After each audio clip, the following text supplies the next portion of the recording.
Welcome, everyone, to Protecting Yourself from Scams, identifying email, phone, and text scam communications. And thank you all for filling out those questionnaires. They are very helpful to me in tailoring this class to your needs and experiences. First, I will introduce you to this class, let you know what you can expect from today's lesson. And then I will give you a quick introduction to the concept of scams. You should all have handouts of copies of all these slides, as well as a handout containing today's agenda. Please let me know if you do not have these. Okay, so what knowledge and ability should you gain from this class? Well, and at the end of this class, you should be able to 1. Understand the dangers scams pose and the possible consequences of falling victim to a scam. 2. List and explain the common scams targeted at older adults. 3. Understand the immediate signs that a piece of communication might be a scam. 4. Know what to do and not to do when you suspect a piece of communication is an attempted scam. 5.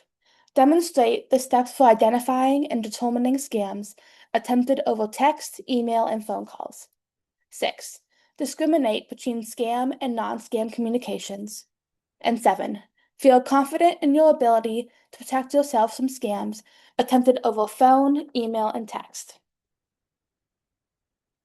Now that you know what you are expected to learn by the end of this class, please take a minute to read over the agenda for today's class. It should be on one of your handouts.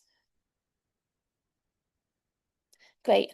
Now that you've had a few minutes to go over the agenda and now know the structure of today's class, let's move on to some course content. So, what is a scam?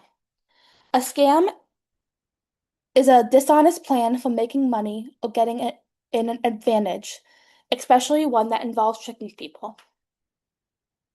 Scammers may use many tactics, including lying, manipulating people's emotions, and impersonating people or organizations that they'll target knows and trusts. These deceptions can be quite complex, sophisticated, and difficult to spot. Scams can be perpetrated over email, phone, both calls and texts, the internet, such as through websites, physical mail, and in person. For this class, we will only be covering scams attempted by phone, email, and text. The other mediums of scam communications will be explored during additional classes in the full instructional course for those interested in taking it. Scammers may approach their target as self-admitted strangers, but more often they impersonate someone else. They may pose as someone their target knows, such as a friend, grandchild, or sibling. They may pose as a charity seeking a donation, or they may pose as a business or another type of organization, such as one's bank or a government agency. Later in class, we will go into more detail on the various types of scams, how they work, and how to identify them.